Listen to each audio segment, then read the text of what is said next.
Welcome back to the Global Financial Reset. It is November 5th, 2025. I'm John Michael Chambers. Thank you for joining us today. Joining me on this program, and we are live on various platforms, joining me today is Josh Reed, U.S. Attorney in Bangkok, Thailand, Benjamin Hart, who will be speaking about the 82 million bank accounts shut down in Vietnam and many other important matters. And we'll, of course, be hearing from Bill Armour with Genesis Gold. This is going to be a very important and timely program with all that's going on behind the scenes. Here is your Global Financial Reset Show disclaimer to get that out of the way. I'm not giving any specific individual investment advice on this program. This is for educational purposes only. All right, government shutdown is not what you think. Nothing about this is normal. The shutdown is a smokescreen for a silent purge and the beginning of the end for the cabal's grip on power. The official story, funding failure.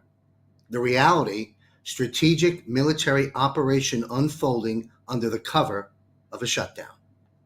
The official story, federal buildings closed, servers disconnected, contractors sent home. Reality, behind sealed doors, special teams are removing files, hard drives, and evidence of massive corruption. Official story, Treasury and Federal Reserve accounts being frozen and transferred.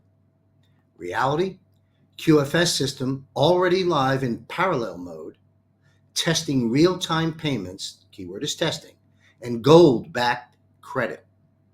Official story, IRS offices shut with no notice. Reality, agents being interrogated, the old tax apparatus is being dismantled while a new transparent flat system is installed. Official story, classified communication lines move to secure military channels. Reality, when the signal switches to EBS, the public will understand why this, quote, shutdown was necessary. All right, I want to thank Guardian Daniel R. for providing that content. Here's an important date-sensitive announcement before we get into the red meat of this program, and let me just cover this briefly. By now, you've come to the awareness that a great change is taking place. The battle of resets is no longer a distant headline. It's unfolding right before our eyes. The global financial reset is underway. But which way is it going? What's really happening behind the curtain? How will you not just survive, but thrive in and through this transition? And most importantly, who can you trust when danger lurks in plain sight, moving rapidly? This is not the time to sit on the sidelines, which is why I have this show each week, by the way.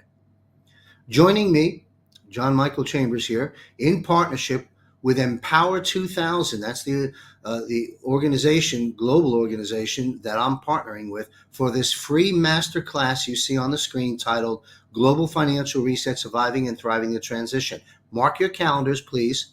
It is going to be a live free masterclass session Tuesday, November 18th, 8 p.m. to 10 p.m. Eastern. There is no charge for this. This is a one-time only event in light of what's happening that will equip you with the clarity and insight needed to navigate the coming storm. Across the nation and around the world, people are asking the same questions. How do I protect and preserve my hard-earned assets? How do I make sense of what's happening in the financial system? That is critical. How can I position myself and my family to not just endure, but emerge stronger? The window of opportunity, in my humble opinion, is closing fast. In this powerful masterclass, you will discover exactly what you need to know to stand strong, protect your assets, and just how to goots. That's right, goots, G-O-O-T-S, get out of the system. The world is shifting and the dawning of a new financial era is here. So again, please mark your calendars, Tuesday, November 18th, 8 p.m. to 10 p.m. Eastern. We will be providing the registration link any day now, and we'll put it everywhere so you can register for free online. So stay tuned for those announcements as well. All right, I Josh Reed served nearly 10 years in the U.S. Navy. Today, he is a deep dive researcher uh, and a very popular podcaster in the MAGA and Patriot movement. Josh, each week when we launch this show, is unable to appear live due to conflicting schedules. So, what Josh and I have worked out is we pre record just a day or two or three before this episode, and that's what you're about to listen to. It's very important. So, please stay tuned. This will be about 15 minutes. This is part one. We'll run part two next week. Part one, Josh Reed, very important information. When Josh finishes, I'm right here live on screen, and we'll bring on our guest, Bill Armour with Genesis Gold. I'll be right back. Here's Josh Reed. In this period of time, the beginning of November, is going to prove to be critical and quite pivotal, and not without disruption, I might add. So before we get into the economy, Josh, I just want to lay the groundwork a bit and then have you and to our audience, those that are new to Josh, you must understand he is very well connected as well. He's got good resources, active and inactive in various different areas. So listen up to Josh's analysis. I'm going to lay the groundwork and turn the airwaves over to Josh Reed. We will get to the economy and we will close out with crypto. Here's the stage set here for you, Josh. We have here, as a matter of fact, the National Guard now, 500 troops at least in each state. That's been published officially. We have another official publishing by the president and others. We've got Marco Rubio, Kristi Noem, Stephen Miller, and Pete Hegseth and others. As I understood it from the bit of research I did, they are now on military base, and I think even their families may be. Another dot to throw out there is we have the president talking about nuclear testing. While on the record, I'm not. God on our side, us on God's side. I don't think we come to a nuclear confrontation, but it's certainly being addressed in various ways out there. We have talk of the EAS, Emergency Alert System, or Emergency Broadcast System, one and the same, potentially being utilized, as well as martial law and things of this nature. So having said all that, and I know this is our financial show, folks listening, Global Financial Reset, we must address this right now. Now, Josh addresses this and many more things on his own platform, so you should follow Josh there. But on this platform with me and my work at JMC Broadcasting, this show is predominantly financial. So why am I mentioning this? Why do I want Josh to weigh in on this? Because it's going to have an impact on the markets and on the currencies and on where we are and where we're heading. So having laid that long groundwork down, I turn the airwaves over to you, Josh Reed. Thank you, sir, for being with us. Oh, John, appreciate it. Thank you for having me, man. And to all the audience members out there, listen, there's 3 points that everybody needs to understand right now. Is that number one is we live in a multi-domain battlefield. What that means is that the old idea of a kinetic battlefield is just not a plausible part of war. That war has now advanced beyond that. We're not only in air, land, sea, and space and cyberspace, but we're also in the information age. We're also in economic warfare. And so this is why it's so important to understand what's happening, what's been happening, and why it's happening. So number one is you got to lay the framework for everything that we've seen happen so far up to this point in time. And you can break this into 2 sections. Pre-January 20th, 2025, which would have been the Biden administration, quote unquote, Biden administration, and then Trump administration coming in, taking over and what they have laid the groundwork for. So starting with the Joe Biden administration, we know about the auto pen scandal. And this is actually more important than just signing pardons for anybody out there with Ed Martin and his team. The Joe Biden auto pen scandal, what you need to understand is that the chief executive of the executive branch, the president of the United States, authorizes departmental policy. So when you have the Social Security Administration going out there and issuing 9 million Social Security numbers to illegal immigrants, 10% of those which are on the terror watch list, how do you rescind those? Well, when you find out that this was authorized by the president of the United States, quote unquote, and it was done through AutoPen, Now you can easily go about rescind those and deport those people because they are not legally United States citizens. And so all the promises and guarantees by the Biden administration begin to fall out. And this is where it begins really important. 23 million to 25 million is the estimated amount of people that crossed the southern border of the United States of America during the Joe Biden presidency from 2020 to 2024 into the early days of 2025. Donald Trump has completely reversed that. We have border crossings at various different points down 55%. We have a 98% decline in the amount of crossings from the Biden administration into the Trump administration. That's huge. That comes about because of the strategic amount of military force that Donald Trump has placed in the southern border, 20,000 troops at the U.S. southern border. And there's a reason behind why he placed the military there. We'll get into that here in a few minutes. But I want to focus more on the 23 million.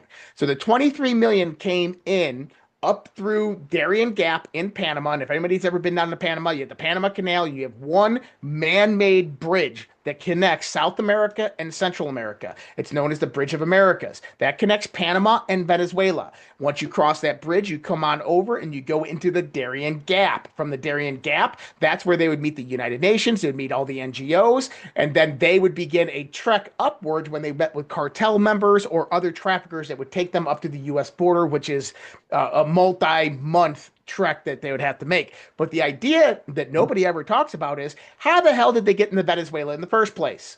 We're talking about people from the Middle East. We're talking about people from China. We're talking about people from Northern Africa. We're talking about Niger. We're talking about Sudan. We're talking about the Democratic Republic of the Congo. We're talking about Al Qaeda, ISIS, Taliban. We're talking about Hezbollah Unit 910, Houthis. How did they get from the Middle East and Northern Africa? How did all these Chinese military-age males get from China to Venezuela? The idea is that somebody paid for that to happen. They flew them by plane or they sailed them by ship. Sailed by ship, flown by plane. Venezuela was the landing port.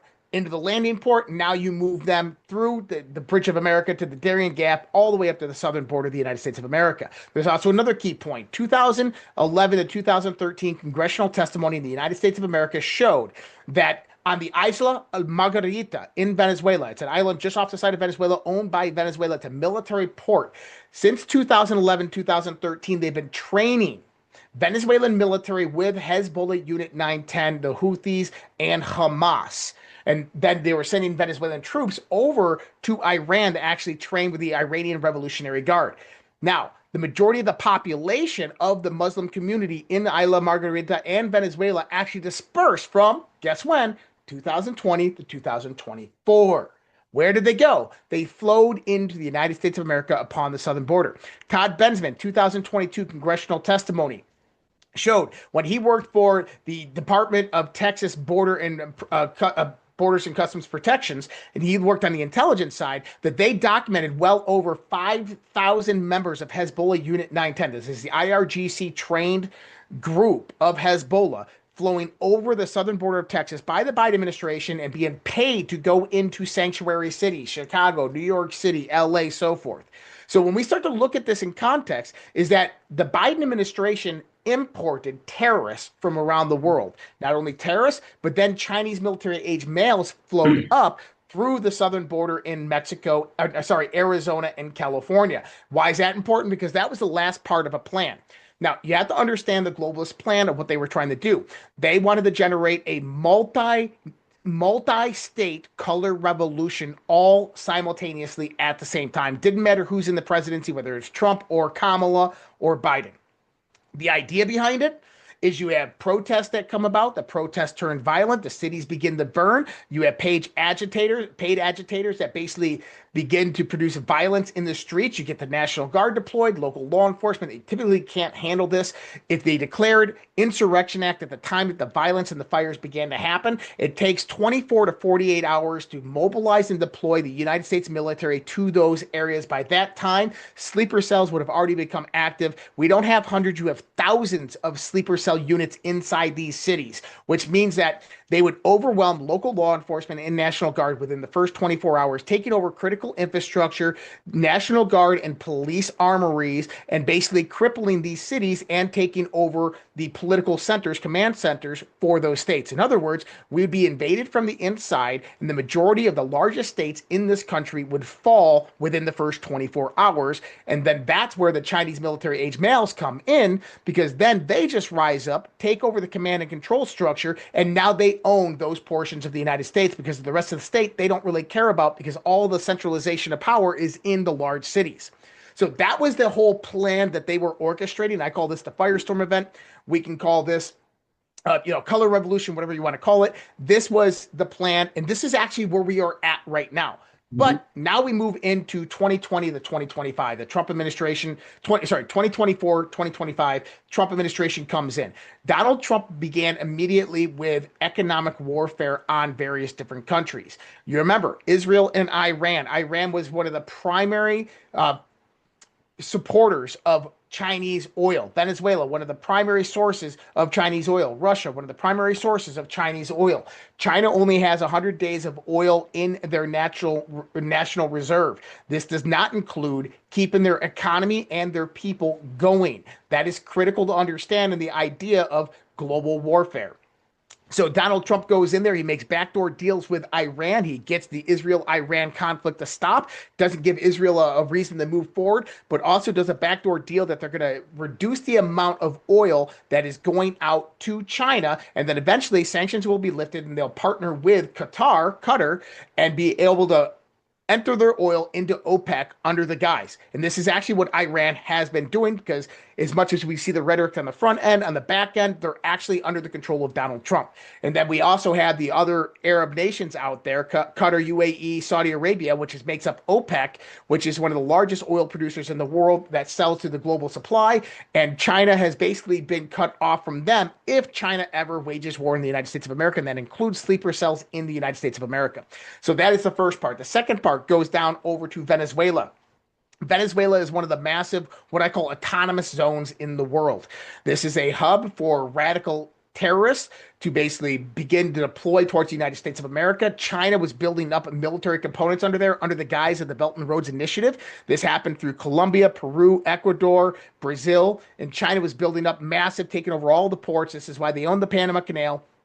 But they were also training and funding much of the cartels and the gangs out there, and supplying them with weaponry, as well as the rumors are that a nuclear weapon had been moved to the Venezuela area. I believe it's actually a nuclear submarine, Chinese, that is in the Caribbean, that's actually trapped right now in the Caribbean, because we own the Panama Canal. And if you look at the U.S. Navy deployments, there's no way for them to get outside of the area of the Caribbean with the U.S. Navy deployments and all the sub hunters they have out there. We actually know this from the drones that the U.S. is deploying with anti-submarine warfare, ISR capabilities that are on board. So we know that they're looking for submarines. We know that they detected them. That was the whole hunt for Red October thing. But Venezuela, Maduro, not so much a bad guy, more compromised by the bigger picture of things, more of a hidden hand controlling Maduro. But the idea is that the cartels are really in control. And this is why we just saw Brazil fighting back against the cartels and Maduro fighting back against the cartels. But think about them as mercenary armies. And more so in Mexico. Mexico's been training with Chinese Special Operation Forces over the last 5 years. And Trump just authorized U.S. Special Operations Command to go into Mexico to begin gathering intelligence and even make kinetic strikes within Mexico on cartel targets. Now, no land kinetic strikes have been done so far within Venezuela, Central America, or Mexico, but they are coming. And the reason they haven't happened yet is because you never interfere with your enemy when they're in the process of destroying themselves. So that's just one part. Now, we all know about the National Guard deployments that are happening: Memphis, LA, Chicago, New York City. We have 20,000 troops in New York and in Texas. At the southern border, this is critically important. Number one is it's a deterrent from having cartels, mercenary groups, or Chinese military coming over the southern border. It's the first line of defense, but also in the context that civil war does break out, or riots do break out, they do get violent, and they begin burning cities, streets. Remember, I said it's 24 to 48 hours from the Insurrection Act to the point where you can actually deploy Marine Corps quick reactionary forces across the country. Well, guess what? If you have 20,000 troops in Texas, they're 2 to 3 hours away from any major U.S. city. Period. Done. Instantly deployable from that moment forward. And this is one of the largest deterrents that Trump actually brought about there. So, kind of recap on this. What Donald Trump has been doing is he's been cornering all of these players, the nation state players in the world that control supply chain, resources, and energy, as well as utilizing the military as a primary source of deterrence. So Venezuela is surrounded. In other words, if Trinidad and Aragua or any cartels have active sleeper cells in the United States of America that begin to go active and do active shooter situations, who do you think the bombs are going to drop on? The bombs are going to drop on Maduro. The bombs are going to drop on Venezuela. So that means that Maduro's not going to give the orders, or Venezuela's not going to give the orders for that to happen. Okay, well, let's say that a whole bunch of Chinese military-age males go active in the United States of America. Well, guess who the bombs drop on? They drop on China. So China's not going to do it. Let's say that Hezbollah Unit 910 or Al Qaeda or Taliban or ISIS begin doing, sleeper cells activated in the United States and begin doing terror attacks. Well, guess where the bombs are going to drop? They're going to drop on Afghanistan. They're going to drop on Qatar. They're going to drop on Iran. So this is what he's done. And he's also done this through economic warfare with tariffs and using tariff negotiations to basically neutralize all of these enemies in the nation state actors. So what you have now is you have rogue actors that exist within the United States of America. So the FBI announced today that they just busted up a terror ring in Dearborn, Michigan, nonetheless, of ISIS members that were stockpiling weapons for a Halloween massacre that they were planning. Well, the FBI thwarted it before it ever happened. And you're going to hear a lot more about these types of events being thwarted. Now, we do have an event coming up on November 5th. It is a large protest that's going to occur in Washington, D.C. The objective is through a communist party that is going to be getting as many people there, and they want Donald Trump to step down, so they're going to surround the White House.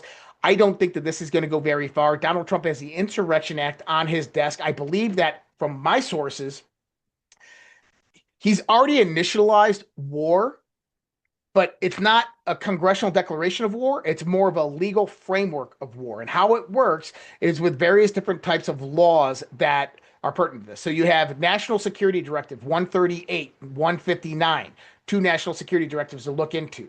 Another one is the 2001 AUMF, Authorized Use of Military Forces, is post 9/11, which gives Trump the authorization to declare anybody a terrorist organization and utilize military resources against them. That's how we're actually targeting the cartels, and targeting Antifa as a foreign terrorist organization is going to be the next protocol to do that, because they are inside the United States of America, which authorizes the use of the military force inside the United States of America through the 2001 AUMF, but that would also be done through the Insurrection Act.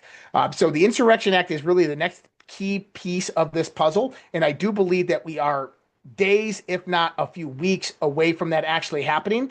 So the No Kings protest was actually the first round that this was supposed to occur at, and what happened? It fizzled out and died. And the reason, I can tell you a good reason why this happened. Think mirror. Everything has double meaning. Infiltration instead of invasion. We have infiltrated many of these lefty groups. Since 2018, the former Trump administration that came in operated through special access programs within the Department of Defense and utilized Special Operations Warfare Commands. This is one of the primary reasons to taking special projects and separating from the Central Intelligence Agency and bringing full leadership under the Pentagon. And they opened up a special access program that allowed Special Operations Forces to begin infiltrating into Antifa and other radical left groups. And so the reason why the No Kings protest fizzled out is because the majority of this leadership has been replaced by white hats and patriots who are basically stopping it out before it ever happens. And so the idea is that the next protest that rises up, the massive amounts of funding will flow into it. The patriots are watching the funding. They're sending this over to the DOJ. They're following that money. But then when they get to the point of instigation, nothing happens. And so we can only hope and pray that that's what happens next. But my thoughts are that you can't tell the people, you have to show them, and we truly have to see how bad things are going to get. And I think that we're going to see a few slip through the cracks, and we could have some false flag events and even some violent protests and riots coming up in some major U.S. cities. I think Washington, D.C. will probably be the primary one. We just had this a group of teenagers attack the National Guard at the Washington Navy Yard this last Friday. And I believe that this was a dry test run for November 5th. So we'll see what happens on November 5th. But my thoughts are that Trump has basically neutralized the majority of the enemies around the world with economic and military deterrent systems to the point where if anybody acts within the United States of America, the repercussions are going to come to their countries in the proper fashion. So what does that leave? That leaves the deep state, the globalists, because we have obviously John Bolton, James Comey, John Brennan coming up next in the form of indictments. James Comey information for FISAgate just came out again today. This is going to ramp up. We could potentially even see another indictment coming this week with John Brennan. I think that that's very, very close. And I think that that's going to be the nail in the coffin, that that's really going to spark the pushback from the deep state and the global cabal, because they understand that a RICO case is now being formed. It's no longer perjury, that it's more RICO. And we have a lot of grand juries being impaneled. We have New York, Pennsylvania, Virginia, as well as Southern Florida. And they are all investigating roughly the same thing. And this is going to come together as a large RICO case, which is going to engulf Brennan, Comey, Obama, Strzok, all these guys that were involved in FISAgate. So they know that that brings down the House, because the funding for that and the preliminary actually setting up the foundation of FISAgate was done by Open Society Foundations. We know this from a June 26th email in 2016 from Lenny Bernardo with the Open Society Foundations to another member in the European organization of the Open Society Foundations, where he's talking about Julianne Smith, who is the foreign policy advisor to the Hillary Clinton campaign, stating that Julianne Smith has talked to HRC and HRC has agreed to do the Russian hit job on Trump. The problem is, in the email, we don't have the media to do it. We don't have the dirt on Trump, but don't worry, we're going to use CrowdStrike and Threat Connect to gather that media. And if you people remember, CrowdStrike is the one that went and looked at the DNC server after it was hacked, and they said that it was Russian intervention, all of this stuff, and they're directly associated with this.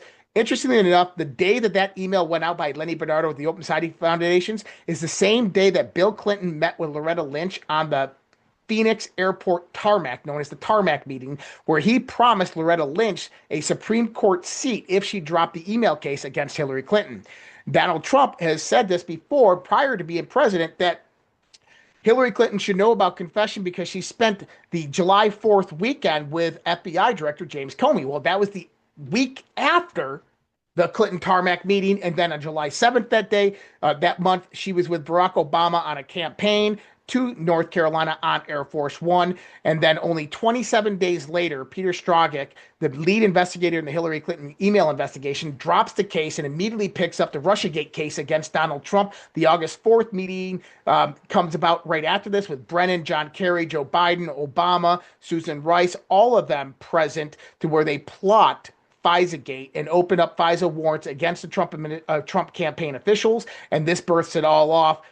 This is Crossfire Hurricane, Crossfire Razor, and Crossfire Typhoon that comes out of this. And so that is about to become very, very relevant. But we have to understand, when you start to follow the money on that, that leads back to massive NGOs. That leads back to foreign intelligence apparatuses. And this is where it gets really, really dangerous on the global scene. And they don't want that coming out. And they will try to take out Trump, or they'll try to undermine Trump's authority and try to take the United States of America down and implement their one world government as fast as humanly possible, because they will never give up power control. They will scorch this earth before they ever do. And they have the Muslim majority in a lot of the U.S. states to begin their radical jihadist movement in the United States. So there's a lot of things that could happen.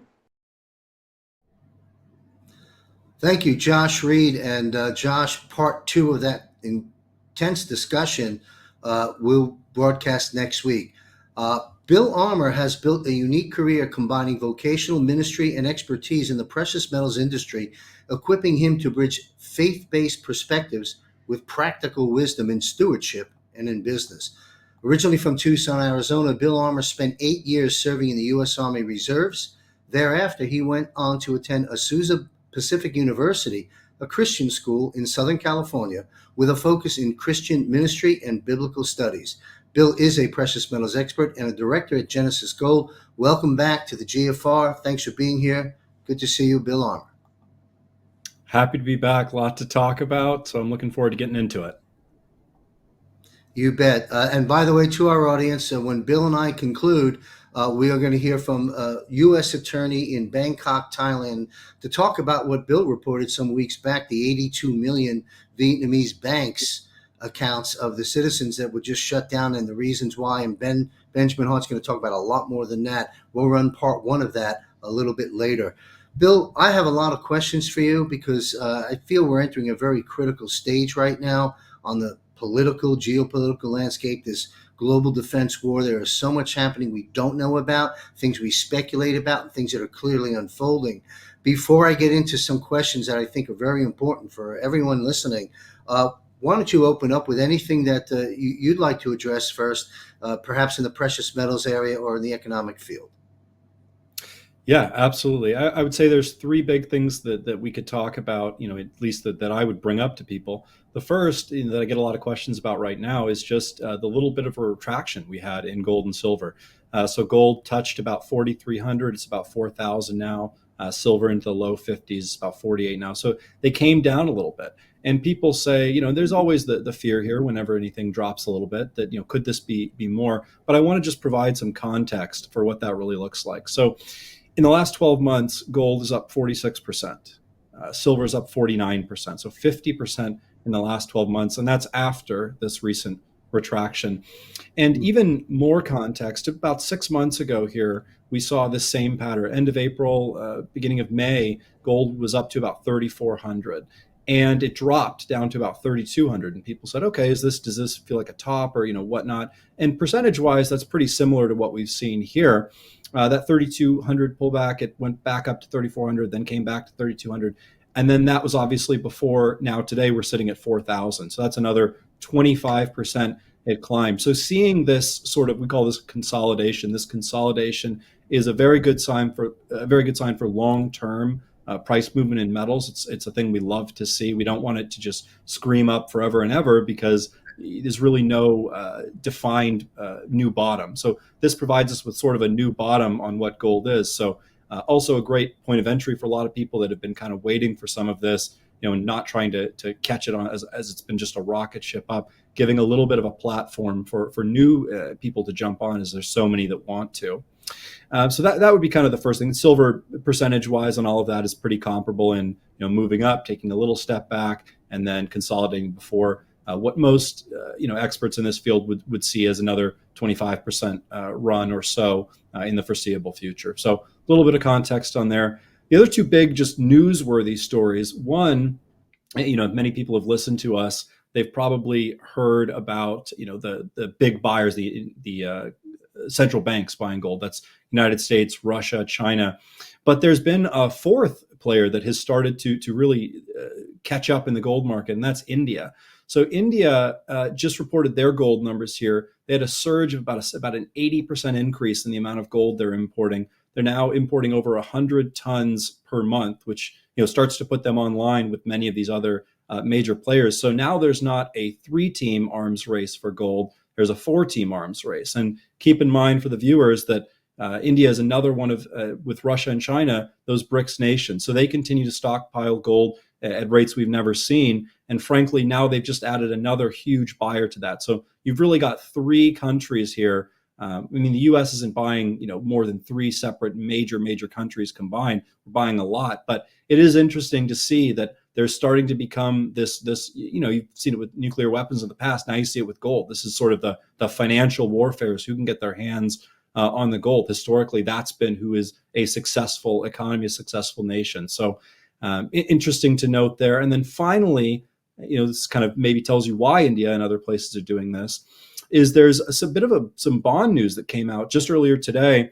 We saw 42 billion in corporate bonds that were then downgraded, have now been downgraded to junk, and that's a decade high. So this has been a long time. This is big news. You'll see a lot about this over the next week or so. Pundits will talk about this, but it was just announced today, so I wanted to bring this up. This is a huge corporate debt problem, and a lot of this stems. Some of it is just companies have been rolling debt because they want to keep up with these huge companies, Nvidia, et cetera, that are Apple, these major tech companies that are dominating markets. They're trying to keep up, so they're spending money, and that's really been bad money. They've not been very productive or very reserved about how they do that. So they've just been taking on debt.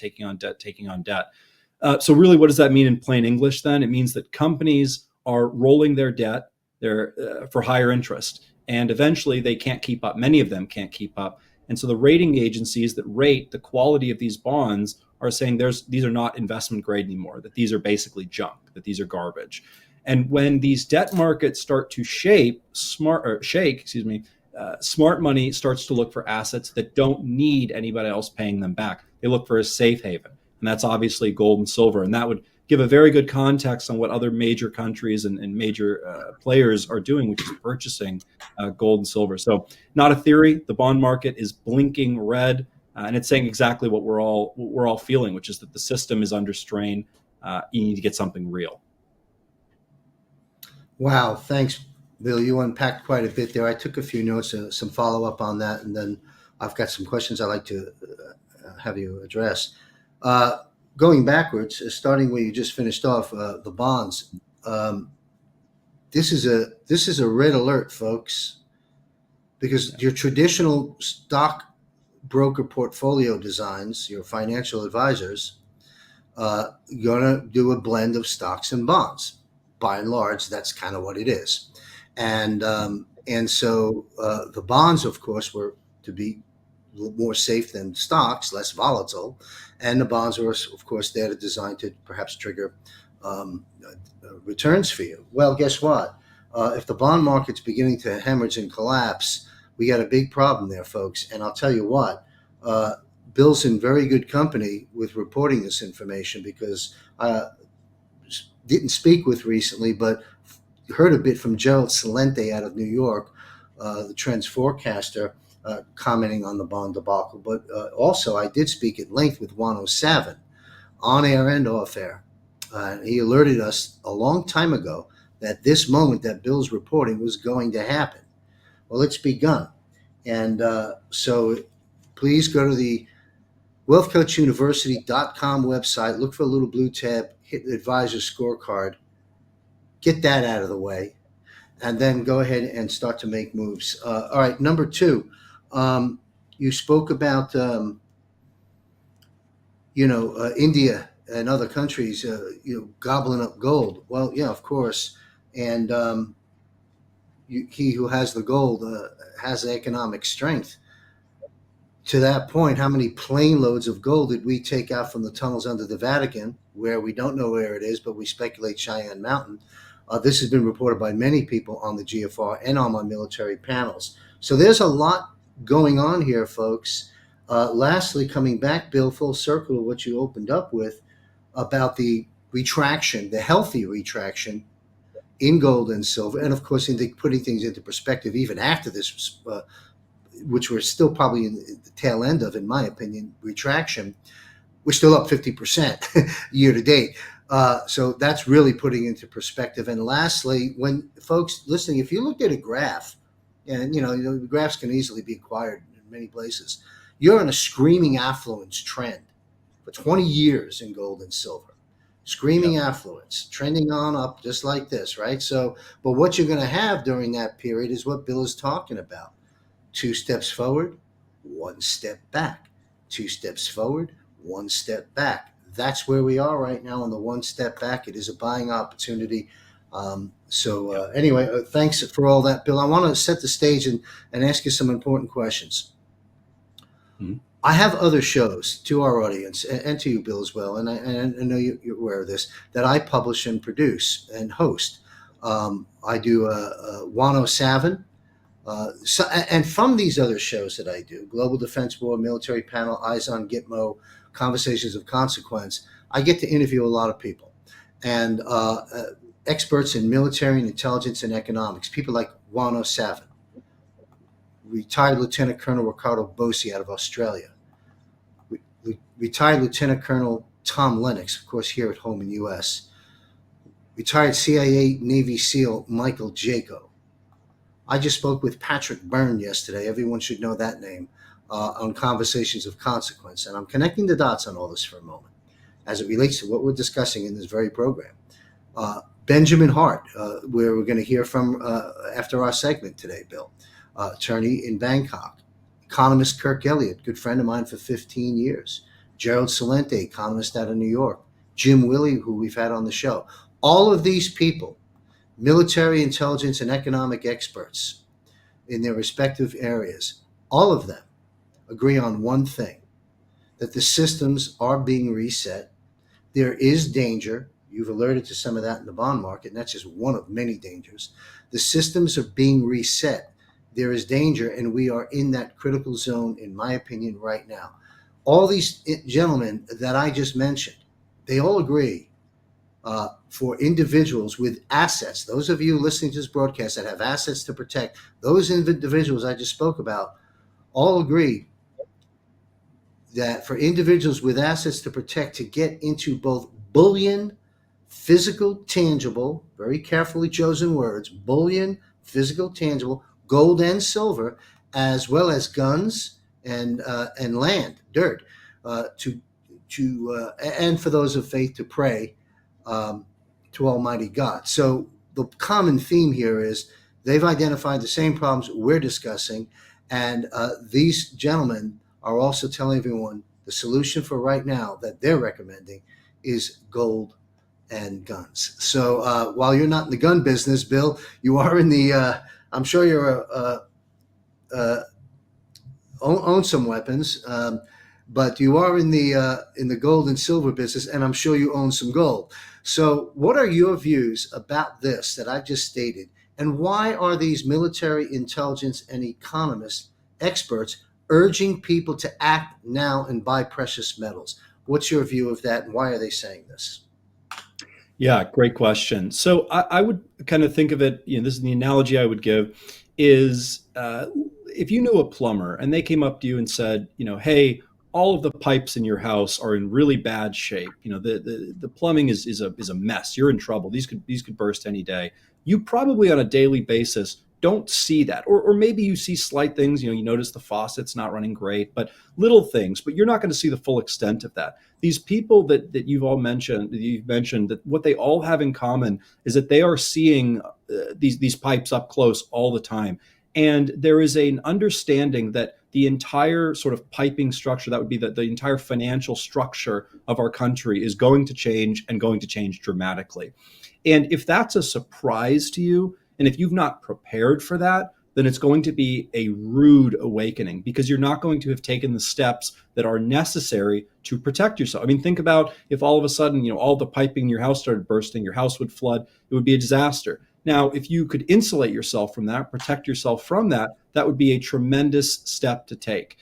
So some of the warning signs, obviously, you can look at the bond market. You can look at the debt. We have 35 trillion in debt. We add $1 trillion in debt about every 100 days. The interest on the national debt is about 1 trillion a year. So these numbers are not, we get used to them, but we should not get used to them because this is like getting used to the faucet that's kind of starting to act funny. It's not something you should get used to. It's a warning sign that something is coming and we are going to change. These things are going to change dramatically. The assets that will become valuable, that will be wanted, that will be really that what will back the entire financial system, the primary piece of that is gold. And you can look, historically, we've seen this as well throughout all of history. Rome debased the denarius. People lost trust. France with their currency as well. The Weimar printed the mark to survive. Eventually, obviously, we know what happened to them. And then the United States in 1971, we leave the gold standard. So this happens, and it's not new in the sense that we don't know how this ends. This is a book that's been written, and we get the end of it every time. And so that's kind of the structure that we're seeing here. And these people are, again, you don't have to be the most brilliant people in the world to realize that this story ends the same way. These are intelligent people that are well plugged in. And so they're a little ahead of it maybe than most other people. But again, this is the natural consequence, a natural ending to this cycle.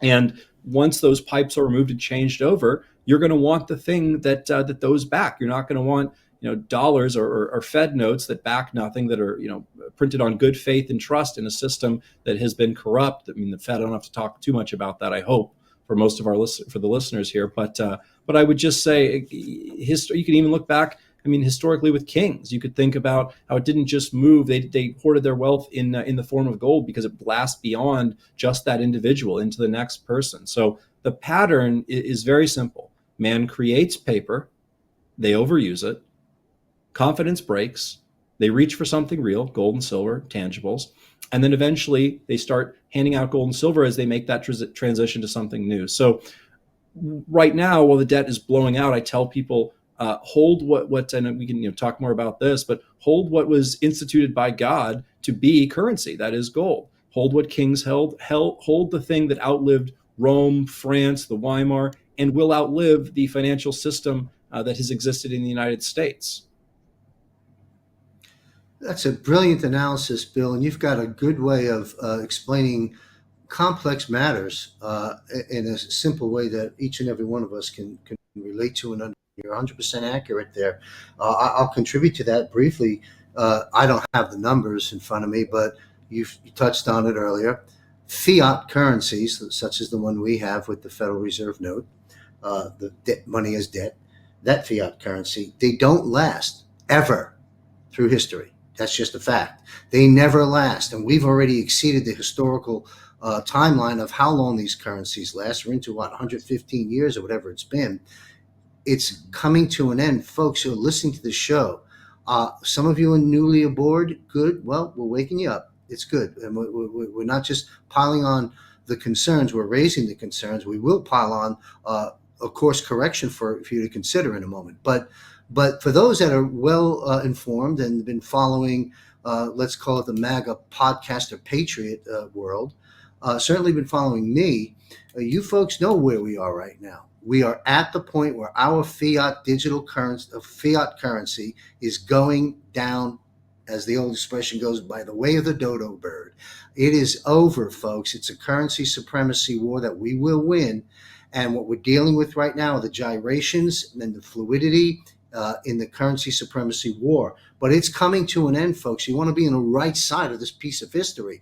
So, Bill, from what I've seen, the U.S. dollar, these are approximate numbers. I'm not, in this area specifically like you and others are, but the U.S. dollar is down over 10%. While it's actually, I went on a dollar index this morning. It's bumped up a little nicely right now, but again, it's a very fluid situation. But by and large, people know the dollar's under attack. The U.S. dollar is down over 10% year to date and 66% down since 2000.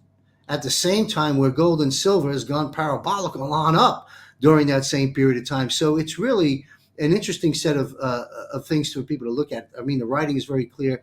It is on the wall. So explain to our viewers in the simplest of terms, what are the contributing factors to that U.S. dollar decline? I mean, 66% in 25 years is not a good trend.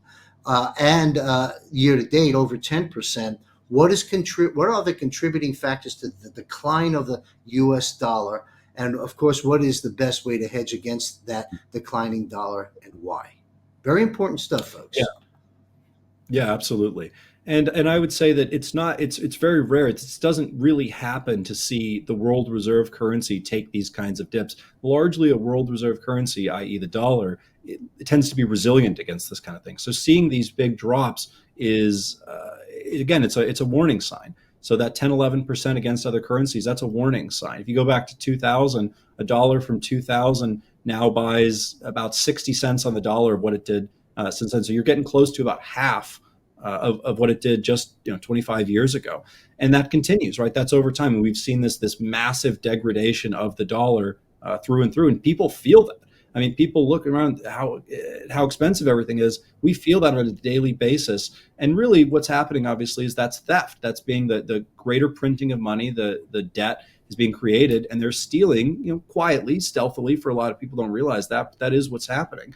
That $35 trillion in national debt, a trillion, as I mentioned earlier, that's being added every few months, that's giving concern to other countries, to the world, to people, all around. So what's driving it, I would say, one is just too much debt. That $35 trillion, if you're another country in the world and you use the dollar as a reserve there, all of a sudden you're a lot less interested in having those dollars because you get nervous about how long this can continue.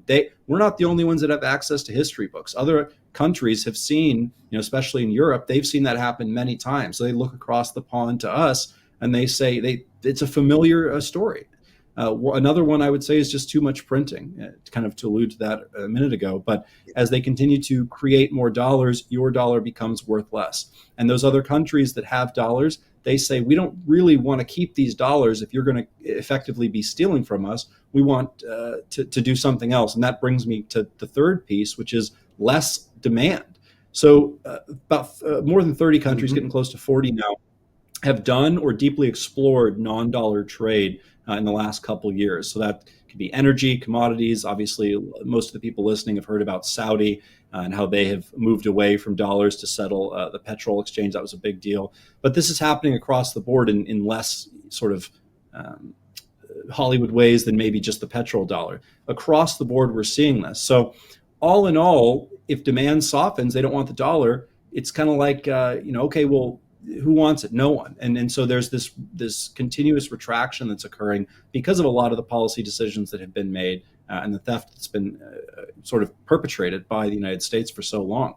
And then, obviously, I think the rest of the world looks at what we're in the middle of right now, the fact that we are in the middle of a massive transition, a financial transition. And I think they know that. A lot of countries know that. And so they're trying to dump their dollars in any way they can. We've actually seen just over the last several years here, we've seen the dollar share of world reserve currency go from about 75% to under 50%.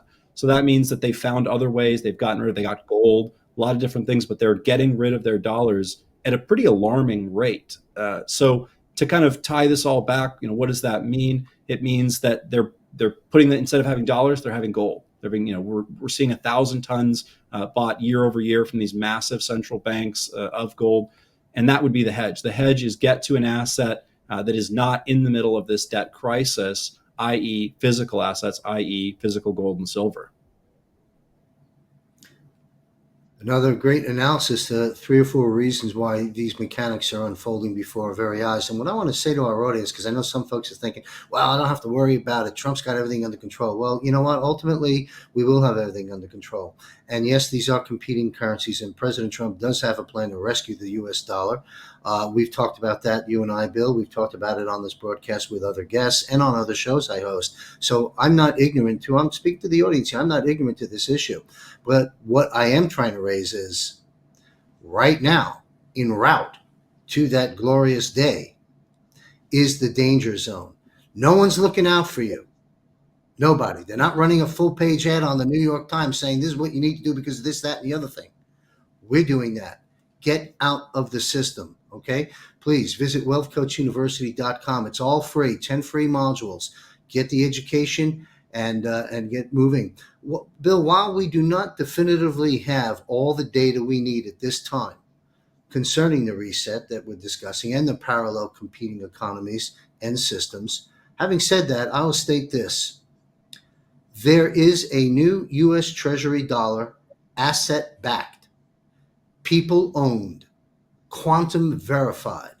The transition has quietly begun under the surface and is accelerating under this, quote, shutdown, and I commented on that in the introduction of my monologue. The Federal Reserve notes are being phased out through debt exchange programs tied to real value instruments. What replaces them isn't digital control. It's actually digital freedom. And I think all of us, myself included, over time will have a greater understanding of these mechanics. The quantum financial systems backbone is what this is. So no interest, no private banks, no invisible tax through inflation, which you just talked about. Each treasury dollar, where we're moving into in a series of steps, each treasury dollar carries a verifiable asset signature, gold, silver, or energy credits. This is the foundation of the Nassar-Gassar compliance. The global economy is preparing for the greatest wealth transfer in human history, from debt to dividends, from slavery to sovereignty, from illusion to gold.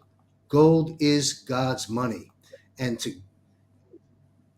gold we shall return. We should also be returning to God. It's the only way to save this nation.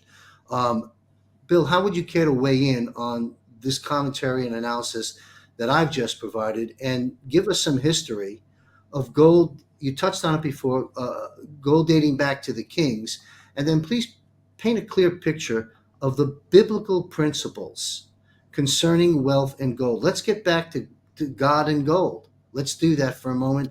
Take it away, Bill. Yeah, absolutely. And what you've laid out is exactly correct, and it's the right direction. Even if we don't know all the details, exactly how every single little piece will go. Of course, that's fine. But you're exactly right. And one thing I'll lead with, and then I'll kind of move back, is this idea that comes to mind of Jubilee, which occurs in the Old Testament, and it was this period that would occur every 7 years, where all the slaves would be let go. Debt would be erased, etc. And it was this piece here that stopped these people that would get taken advantage of by these debt systems, and they would use that as a way to reset that if people had gotten too far. People had manipulated a financial system. So it does kind of make me think of that Old Testament idea of Jubilee, and that we are resetting in a lot of ways this economic system that has been created to enslave, because that's really what it's been created to do, is to enslave us, and we're going to reset that, erase the debt enslavement, and move to something new and better. So I think that there's a biblical foundation, actually, even for what is occurring right now and what Trump is masterminding. So moving kind of back to where we started, I would just say that anytime a fiat system runs too far, the way you restore it is with two things: with God and gold. And so obviously that's what we're doing. And you can add other pieces to that, like silver or energy or many different things. We've got a lot of ways, but at the end of the day, it has to be something tangible and valuable. We've been on this crash course with this for a long time, obviously since 1933 into 1971 and then today. So this is a long time coming. And we talked about this before. These fiat systems generally don't live this long. We've been lucky that our country is such a tremendous country that we've probably been able to keep this going, this charade going, longer than it ever deserved to go. But again, we're going to move into something better. So the Bible kind of asks this question, or in Genesis 2, in Haggai, I'll start there actually. In Haggai, it says, the silver is mine and the gold is mine, declares the Lord of the hosts. And what that's kind of getting at is just that this is the system that God has ordained to be used as currency. It starts in Genesis 2. That's the first mention of gold. God calls it good. On the same patterning, he calls all the creation good. And we see it at the very, very end of Revelation as well, when finally, the second coming and people actually throw their gold and silver in the street. But what that tells us, if you read between the lines, is that at the very, very end, people are still using gold as currency. So we have it at the start in Genesis 2, all the way to the end in Revelation. So at no point is gold not a currency. At least that's what the Bible says. So as far as sort of just an understanding of what does the Bible say about finance and gold, the other piece I would bring up, because that kind of tells us, okay, this is God's system in Haggai, and then it tells us, okay, it's always going to be here. That's ordained by God. But the third piece I would bring up is the parable of the talents, which for viewers who may not know what that is, or haven't heard that, or just need a refresher, there was three people that came up to a master, and he distributed funds to each one of them. And the three of them were supposed to go invest that, essentially. And two of them went and did exactly that. And the third one didn't really know what to do and didn't want to do the wrong thing, so he buried it in the ground. Fast forward, they eventually come back to that master, and they have the funds, and they present them to him. And the first two have obviously grown those funds, and he's very happy, and he entrusts a larger sum for them to manage. But the third one, the one that had buried it into the ground, is chastised. He calls him a wicked and slothful servant. And the reason I think about that and actually takes away his and gives it to the other two, and the reason I bring that up is I will sometimes hear people that they hear all of this going on with finance and whatnot, and they think, man, I don't know what to do. And so they bury their head in the ground because they don't know what the right answer is. And that's really what that is calling out, is that you have to be proactive with what you've been blessed with.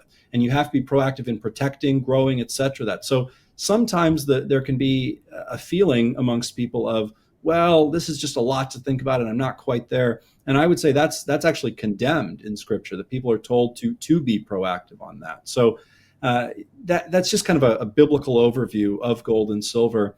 But finally, I would just conclude with a little bit about the history of gold and silver. We see this from the dawn of man, again, Genesis 2, into today, that gold is still being used, that it has been the preeminent way to store value forever. And that's not going to change, as we mentioned biblically, that into Revelation. At no point will that ever change. So if we know that, The safest thing you could ever be in is the thing that we know already. We've already read the end of the book, that it makes it there. I mean, I don't know about you and I, but I look and I don't know that the dollar makes it there, or whatever currency makes it there, or whatever other asset makes it there. But I do know that gold makes it there. So whether it's kings, whether it's rulers, whatever it might be, they all had one thing in common, and that's that they trusted gold, as Scripture implies.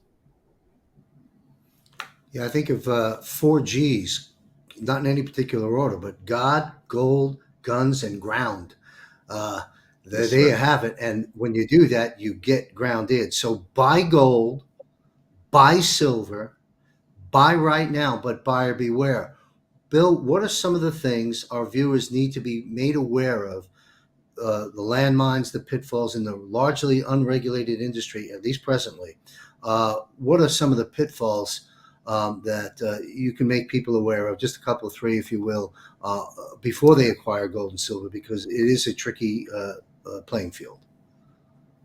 Yeah, absolutely. I would start by just saying, make sure you actually own it. I've spoken to you about people that I've talked to that have come from your show, and they've talked to me and they said, I got gold and silver. And as we dig in a little bit, they're appalled to find that they have paper gold and silver, and that's not redeemable, or at least it is, as long as there's gold and silver to be redeemed. But most people don't realize that on the paper side of things, COMEX, there could be 50, 100, or even more outstanding paper ounces for every one real registered ounce. So I always say it's kind of foolish to have paper gold and silver, because the times that you would want it the most are the exact times that everyone else wants it the most, and therefore also the times you would not be able to get it. And as we've discussed on some previous episodes, there is a massive, I'll call it a revelation that's occurring in kind of exposing this paper gold and silver market, and that is coming to fruition. That will be a driver even of physical gold and silver's price. But I would just say at this point, the safest and smartest thing people can do in that regard is certainly to own the physical gold and silver. And I would follow that up as kind of a second point there, is make sure you do have it. Is it stored in a depository? Is it stored in your home? If it's stored in a depository, do you have verification it's there? A lot of people just take the word of someone they talk to that gold and silver is there. That's how that client I'm referring to, was unaware. They were sort of duped in a way to think that it was, because maybe the person had used language that had implied it was there, and really it wasn't. I'm not entirely sure, but at the end of the day, make sure it's there. Do your own due diligence, your own verification. Another thing that comes to mind is vet the company you're working with, because frankly, if I can be honest, there's a lot of people out there that are charlatans. So make sure that you know who you're working with, the company, that they're vetted, they're registered, all of these different things that would give you the confidence to make a decision. If you're going to trust this company to help you with a significant portion of your retirement, you want to make sure that they're trustworthy, and trust is not given, it's earned. So you want to look at their I say the word track record. You always want a tremendous track record on any investment you make, any company you work with. And if they don't have that track record, that should be a red flag. I get it. Maybe they're new, maybe that's this and that. But if they don't have a track record, it's not someone that I would personally work with. And then finally, know what you're getting and why you're getting it. There's some people that come in and they say, I've got these 1,000-ounce bars, and that's fine for some people. But also, if they want it, to have on hand to potentially barter, in some scenarios, a 1,000-ounce bar isn't going to do that. So make sure that when you're talking with someone, that they're not ramming down your throat what you should have or whatnot. It should be what you want and what products you want. And frankly, that's a decision that you should be educated on, and make the choice that makes the most sense for you. If you ever have a metals dealer that's telling you you have to get this, you need to get this, that sounds suspiciously like a used car salesman to me. So I would run away at the first sign of any metals company trying to push me in any one way or another. Thank you, Bill. Yeah, to our viewers, and we're going to wrap up here with Bill in just a moment. Visit wealthcoachuniversity.com. Check, I think it's module 4. They're listed, they're titled. Find the Understanding Precious Metals module, where I go into some additional things that Bill and I don't have the time to cover right here in this episode, but Bill's raised some very good red flags and things for you to look out for. A lot more of that is available in that 23-minute module. Bill, I just had an idea. I'm launching, I'll make official announcements through commercials and digital ads soon on our platforms. We're going to be launching a Patriot Q&A hour. We're live, where I'll be on screen with a prominent guest.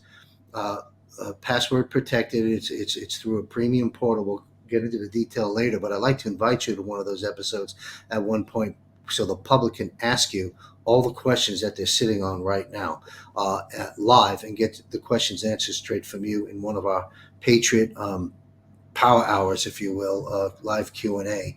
So I'll be in touch with you, off air on that for perhaps the beginning of this year. In the meantime, when people reach out to you, Bill, for free consults, briefly walk them through the experience when working with you personally at Genesis Gold. What will they encounter? Yeah, absolutely. And I'll start by what you just finished there with, and that's me personally. I've made a special commitment to you, John, as I believe we've become pretty good friends here. And that is that anyone that comes from your show, I am personally going to be the one to make sure that they get the care and focus that they deserve. So you'll speak to me. You're not going to speak to some random person. You're certainly not going to speak to someone in another country or anything like that. This is a United States company. You're getting access and really unmitigated access to Bill Armour here. So what happens is you would reach out. We'll go through a quick sort of consult there to understand if this is something that we can help you with. We really just start by listening. How is it that you're set up? What are you trying to protect? And sort of once we have a good picture of that, we can start to say, what are some options that you may have? Because everyone's going to be different. Those options really can range far and wide. Is this post-tax funds? Is this pre-tax funds, qualified, non-qualified funds? And if all of this sounds Dutch to you, then that's all right. That's what we're here for, is to sort of unpack this piece by piece to see if this is a fit and unwind this with you. So once we have an idea of how you're set up, we would look at what your potential options are. And if it does make sense, either we would do a non-qualified purchase. That's basically a cash purchase where those metals are sent directly to your home, or they're sent to a storage facility of your choice, and we can help you with that as well. I've helped many people with that. On the other side, these could be qualified funds. These could be IRAs, 401ks, 403bs, 457s, TSPs. I could go on and on. But suffice to say, a retirement account that you look at and say, I understand that the piping in this financial system is not in such a way that I want to be involved in it, and I would like to make that lateral transition into something that I'm going to feel a lot more comfortable in. So you can actually do that. It's a lateral transition, penalty-free, tax-free, from one account to another. But that type of account will allow you to own physical gold and silver, not paper gold and silver, not stocks, not bonds, none of those other options. You'll actually be able to own the tangible assets. We would help you set up that account. We have white glove service. We have an asset transfer team that is spectacular, that will help you with every step of that. I'll be there as well.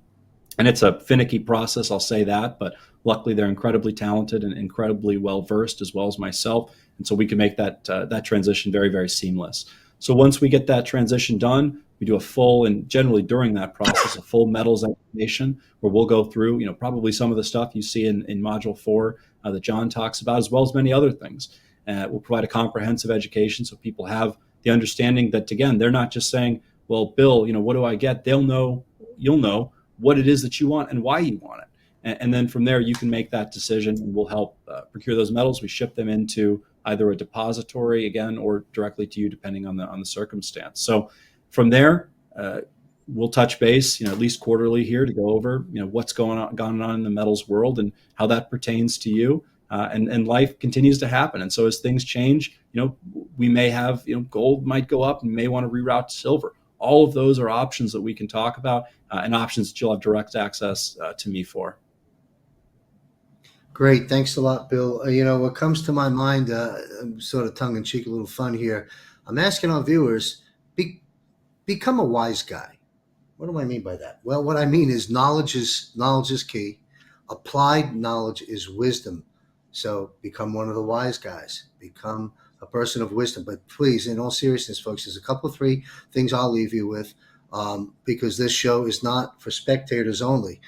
Saving America and saving your retirement assets, which are under attack every which way to Sunday, make no mistake about it, during this transition, is not a spectator sport. You got to actually do something. So I'll give you a couple of 3 things to do to get the knowledge and education to become a wise guy, and then make your informed decisions with your team. jmcgenesismetals.com. You can start there. A lot of great content to read and a click to Bill. Call Bill direct, 1-800-200-4653. Give Bill a call. Another method is wealthcoachuniversity.com. Check out the modules. It's not just about precious metals, but there's an important precious metals module. It's about getting out of the system. Goots, it's all in there for free at wealthcoachuniversity.com. And the last item is the master class I will be holding in partnership with Dr. Joseph Peck's Empire 2000 on November 18th at 8 p.m. Eastern. These are things you can and should do for those that are on the edge of your seat, as you should be. Not because we say so, because everything we've been talking about is there in plain sight. This is among the biggest stories of our time right now. What is happening, yes, currencies have come and gone, so forth, yes, but we've never had this happen, where a globally connected universal currency is being shuffled off to somewhere else and the nations are combating.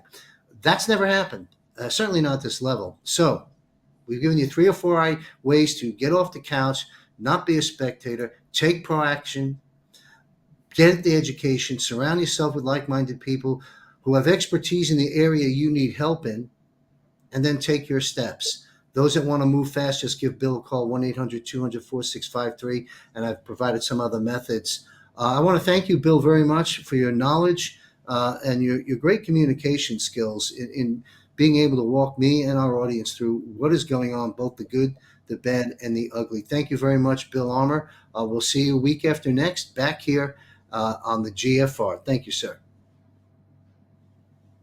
All right, so what we have here right now as the show moves on to its final third, Benjamin Hart is an American attorney and naturalized Thai citizen. Full disclosure, I'm a client of Ben's of various different needs that an American living overseas would need assistance with. I've been following Ben on YouTube for many years. Of course, met him personally in Bangkok. But Benjamin Hart, again, is an American attorney and naturalized Thai citizen, which is not easy to do. He immigrated to Thailand in 2018 and has lived and worked here ever since. He founded the law firm of Integrity Legal. He hails from Kansas, where he worked in the casino industry while attending law school before moving abroad and making his way in Southeast Asia. Like Josh, Ben and I have conflicting schedules, even though we're on the same time zone. So I just sat down with Ben a couple of days ago and did a recording that you'll want to listen to. He will not only touch on the 82 million bank accounts abruptly closed in Vietnam on its account holders, but he will talk about some things that are happening in Thailand and his views of what's going on the world over with the subject matter that we address here at the GFR. So the following is a recording. Again, I just did with Benjamin Hart, finally able to deliver this. I've been promising it. Here it is. And I will be right, and this is part 1. We'll run part 2 next week. I will be right back in about 15 minutes or so, maybe a little longer. I'll be right back live to close out very important announcements in our closing segment. Right now, we're going to hear from my good friend and attorney, Benjamin Hart. All right, I'm sitting here with Benjamin Hart, U.S. attorney here in Bangkok, Thailand. Welcome, sir. Thank you for having me. I've been following you and your work with Integrity Legal on YouTube for many, many years, and you're welcome. You've done some great work in informing the people here in Thailand and people abroad that are interested in either visiting or residing or traveling to and from Thailand. So I want to, as one of those folks, I want to thank you for that. And in following you, I've Very welcome. Thank you. I've come to learn of your broad scope of knowledge of what's going on, not only here in Asia, but in the world, and particularly as it relates to the economy. So I really am very, very happy you're here because I wanted for you to weigh in on I think it's 86 million bank accounts that were denied or shut down in Vietnam. Can you fill in the blanks for our audience of what happened there? What's going on? Okay, bearing in mind, I don't live in Vietnam and I don't operate out of Vietnam, so I can't directly speak to like a boots on the ground kind of person that's over there. But It's my understanding, and I covered it. I did cover it in one of my videos on my channel, more than one. Actually, I had to cover it twice because I had to correct myself because the first time I saw it, I thought it was 86,000, and I later made. And somebody sent me an email and they said, "Hey, even in the stuff that you were reading, it said 86 million," and it just didn't compute in my brain that it could be that many, but it was. It was later explained to me that that was about half of the total accounts in the country.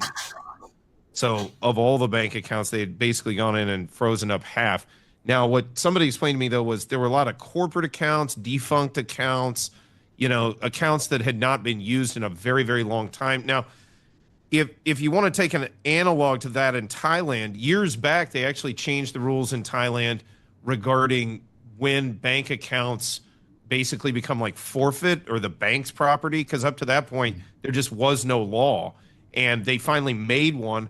I'm sure if in the aftermath of them making that law you probably would have, if we were seeing those statistics, you probably would have seen a spike in bank account closures as well.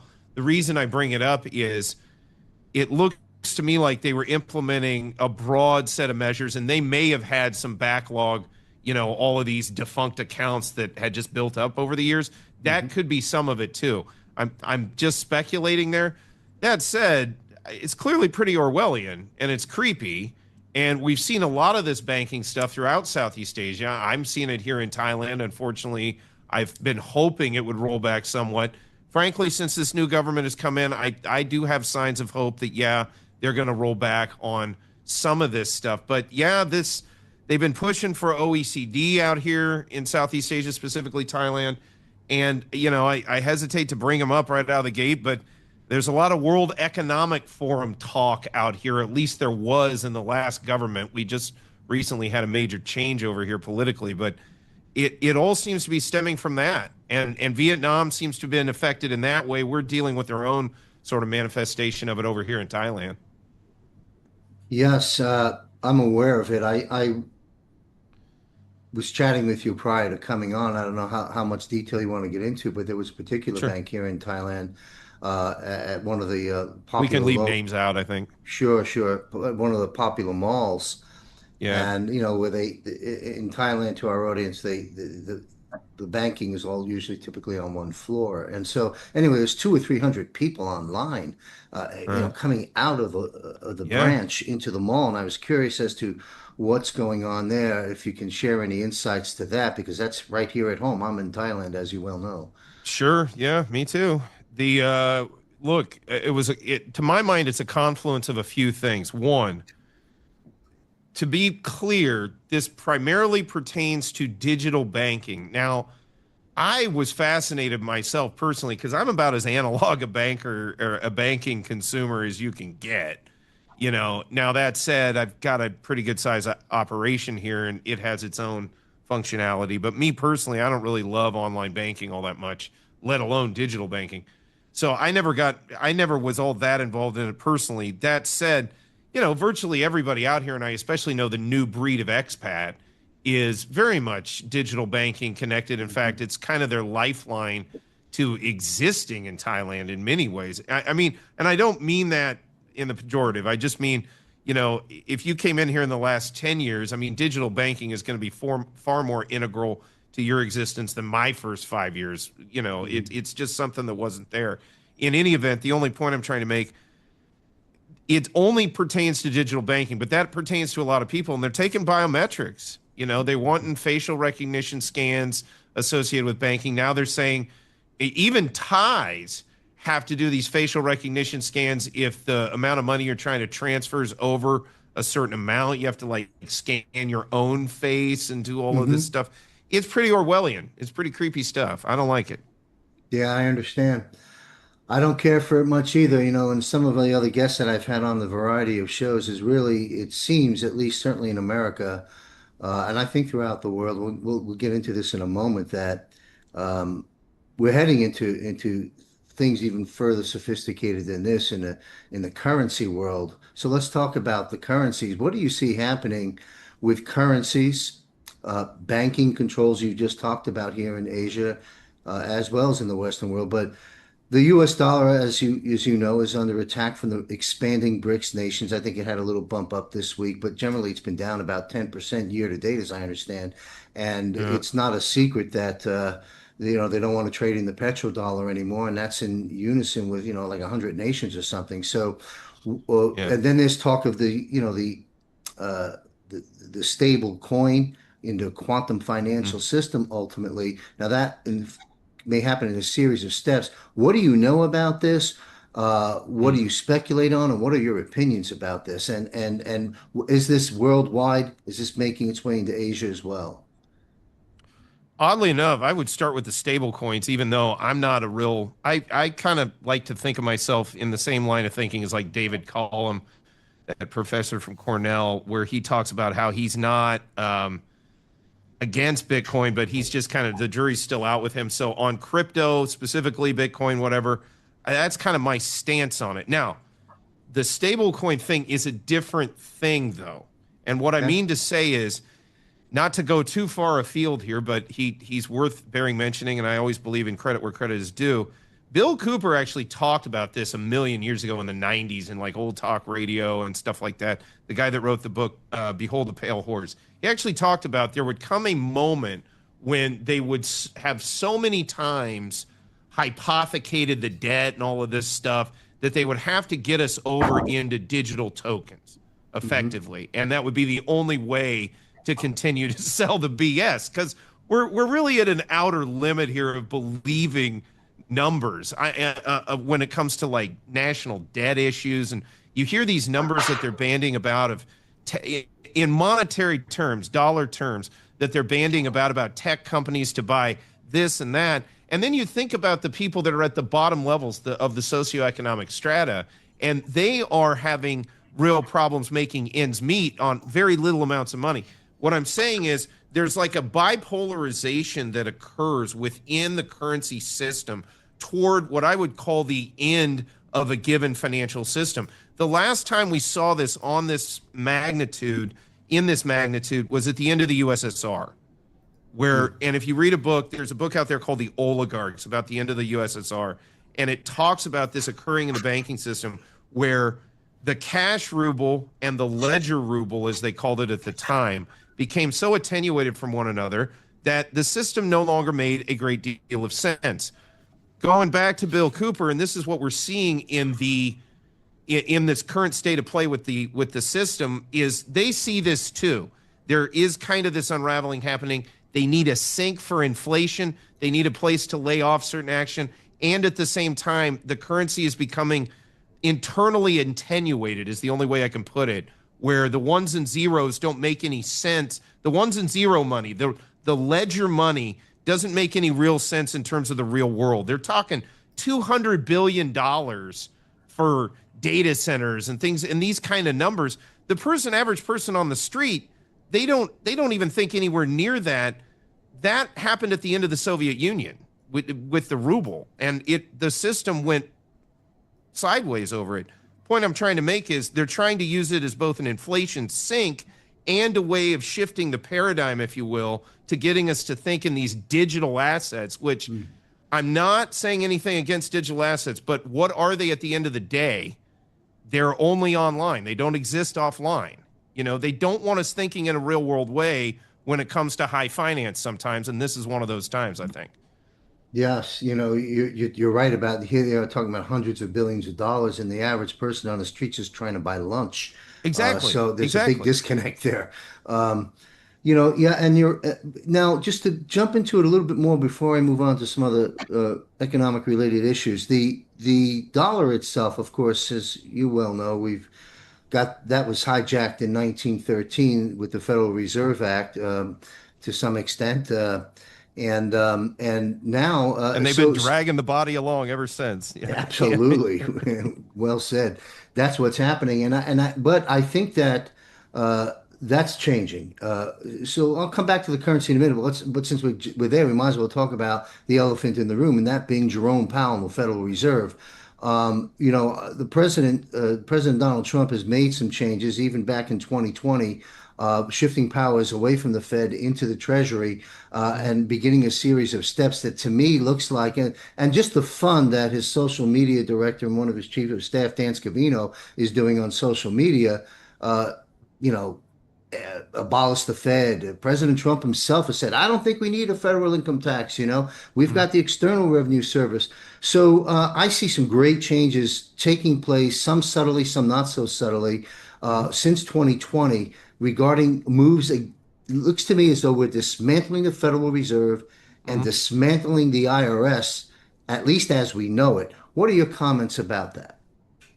Well, I mean, if that's what we're doing, I would say at least conceptually on a broad scale, it can't come soon enough. I mean, like these systems haven't, at the very least, they're no longer fit to purpose. I mean, the Fed and the IRS and all of this, it's over 100 years old. The entire system that we're using, we're coming to a head where we need a transition. I think everybody knows this.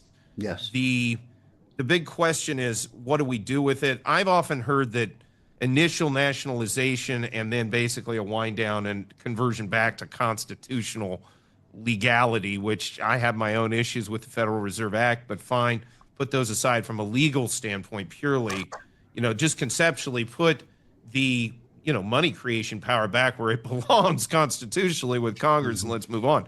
Obviously, that's what we want to see. Whether or not we would actually see that remains to be seen. Seems unlikely. That said, on Powell himself, I've actually reluctantly become something of a fan, because over Biden's term in office, he was one of the few strong hands I saw anywhere near the rudder of brand America, team America, whatever you want to call it, America during that time period, and toward one objective which seemed to me to be maintaining the credibility of the dollar itself. And from that standpoint, I like Powell. I see. Because look, I live abroad. I want the dollar to be strong in a certain way. There's times I want it to be weak under certain circumstances. But, me as an expatriate kind of has its own consultation or connotations. But as an American abroad, I want a Federal Reserve chair who is concerned about the integrity of the currency itself. And people now forget how close we came to Lael Brainerd. And who was that woman who almost became comptroller of the currency, who was like the open, avowed Marxist lady? Remember her back during Biden? I mean, Powell had to hold the line through all of that. So, I'm not going to completely cheerlead him on everything. It is the Fed. I don't like inflation. We've got real problems with that.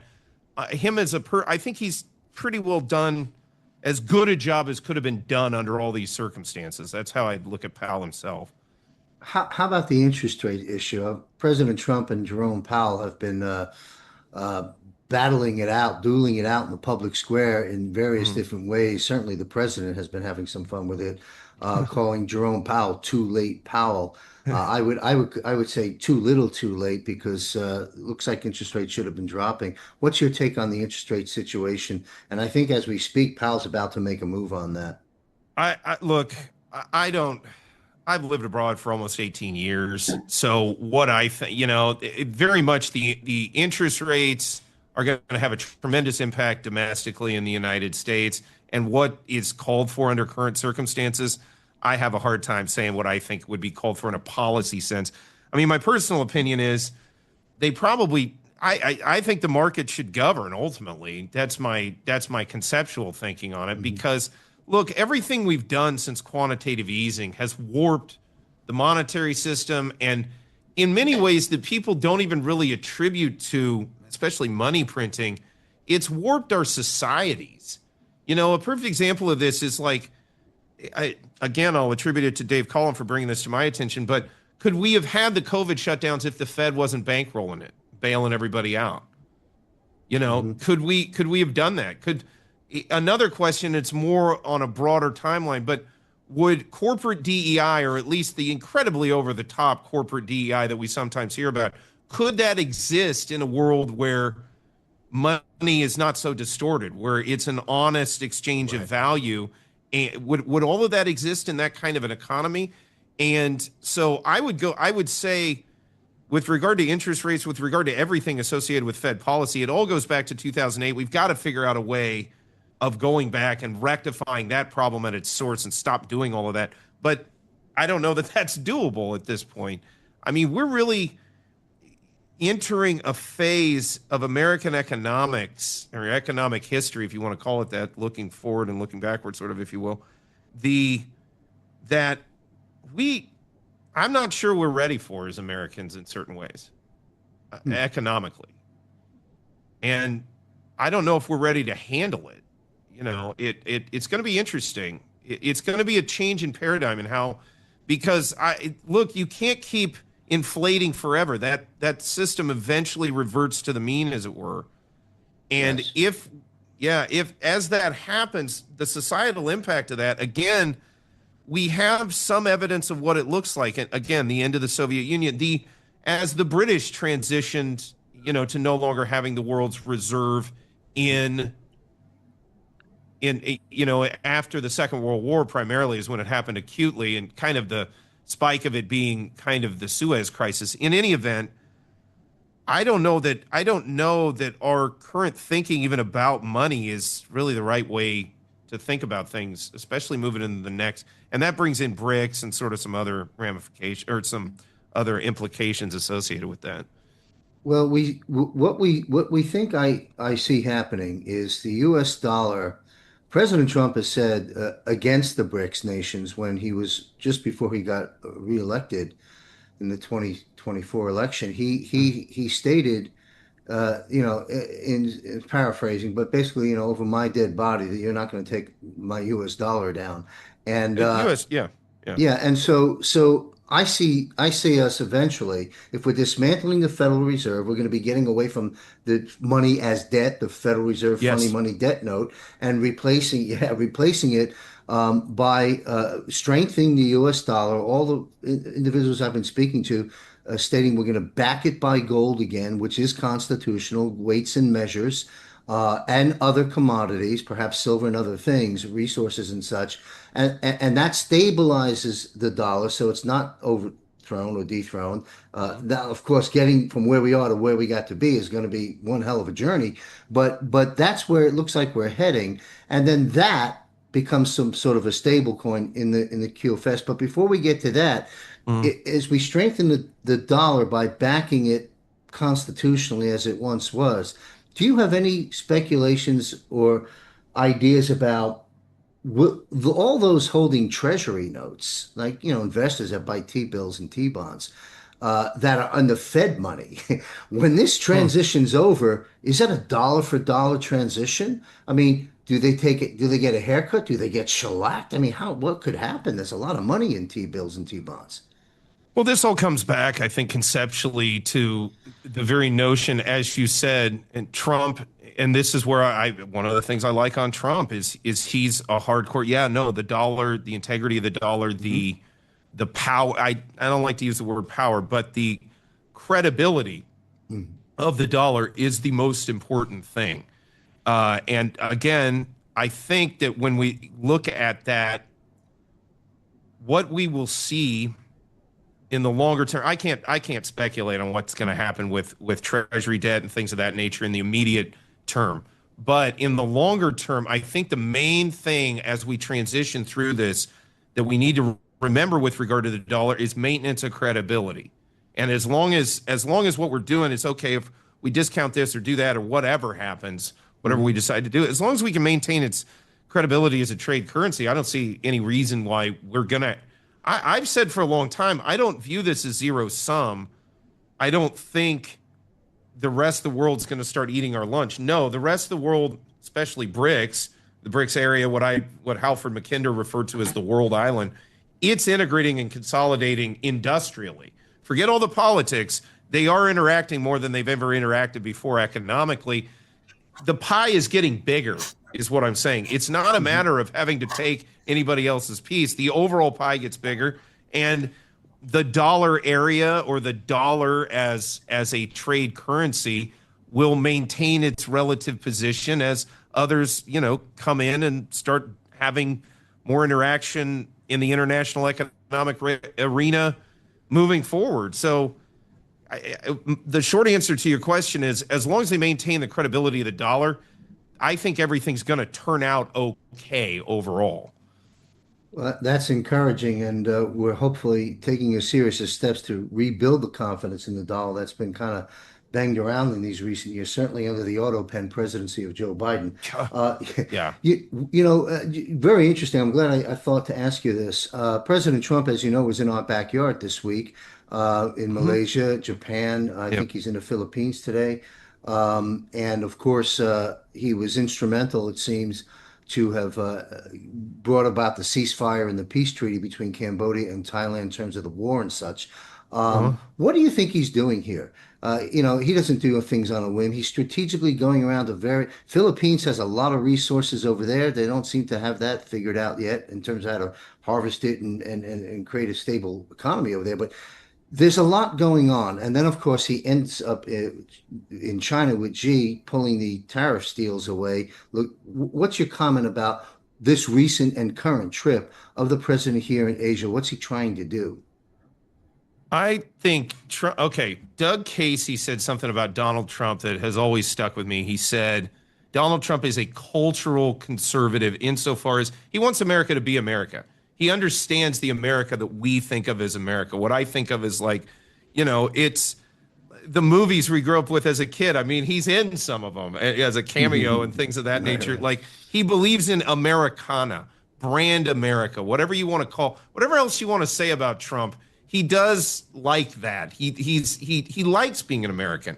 Hmm. Setting aside some of the economics of it and everything. We are what we are. We're Americans and we're proud of it. And that Americana resonates pretty positively in certain places, especially down here in Southeast Asia. And frankly, I think the sort of dour approach to foreign policy is sometimes maybe not what some of these countries like to see. And they do like to see, look, Trump is a heck of a showman.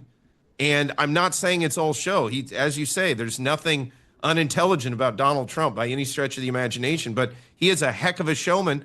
And look, I think a lot of folks down here like that. Asia, Hmm. it kind of resonates with what some would call a strongman leader, Hmm. that has in the past. And Donald Trump exudes some of those characteristics that resonates really well in Asia. I got to be honest with you. I've been here now from George W. Bush, Obama, and then Trump, Biden, Trump.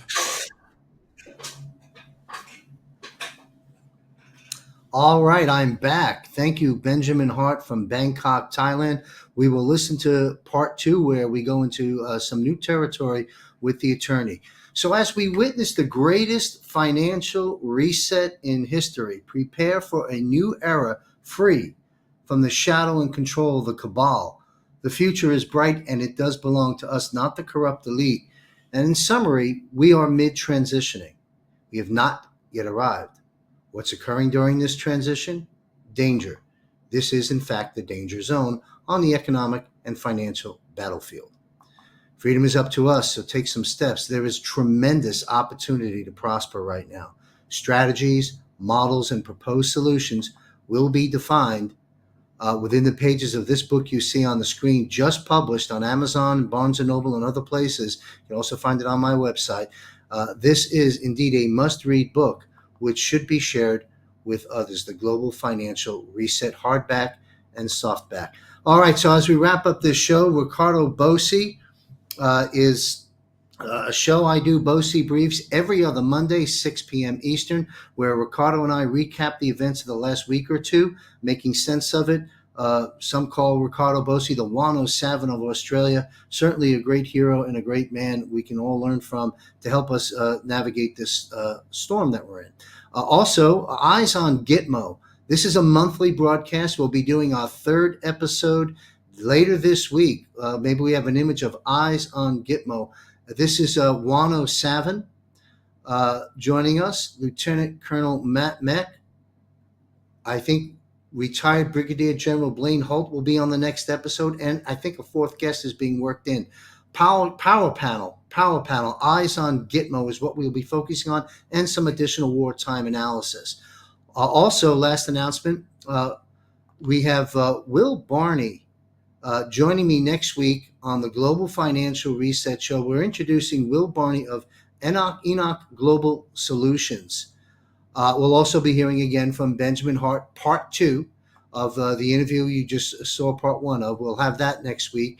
And also next week is Josh Reed coming back for part 2 on the interview I did with Josh. So thanks for joining us. I hope you found the episode inspiring, helpful, and informative. Subscribe at johnmichaelchambers.com or jmcbroadcasting.com. Subscribe for free. Receive my free Unplugged every Friday at 6 p.m., as well as other valuable information sent to you as a courtesy in the email for free every Friday. Sign up, jmcbroadcasting.com. This is John Michael Chambers speaking with his voice. Speak with your voice, folks. We're in the danger zone on every front you can imagine, but we've got this. Victory is ours. Stay safe, everyone. See you on my other shows. God bless you.